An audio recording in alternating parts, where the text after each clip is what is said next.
台南的海华线长69.3公里，全线拢是位伫一级海华风护区。其中为了营造昆新海堤友善亲水空间，自108年以来，中央甲地方合作，针对环境营造已经投入超过4亿5千万的经费。其中每条伫这面带贵宾陪同嘛，真往关心，期待彰显昆新风华，带动观光效益。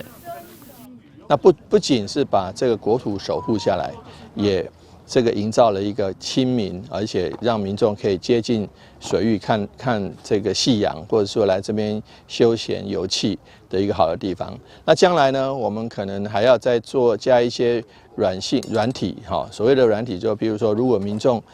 常来的时段或者人潮比较聚集的地方，我们可以有一些表演那或是有一些公共设施让民众可以这个方便，或是做比较好的这个休闲活动，像旁边的凉亭这些都不错。那特别借这个机会跟各位介绍，除了安平夕照之外，我们的昆山夕照也很好所以来这边看夕阳。为将相关地景融入在地昆新文化，当中嘛打造昆新意象的广场，而且到时嘛将完整串联台南上博物馆的自行车道，提供民众运动加观光休闲新的路线。台南新闻阮子采访报道。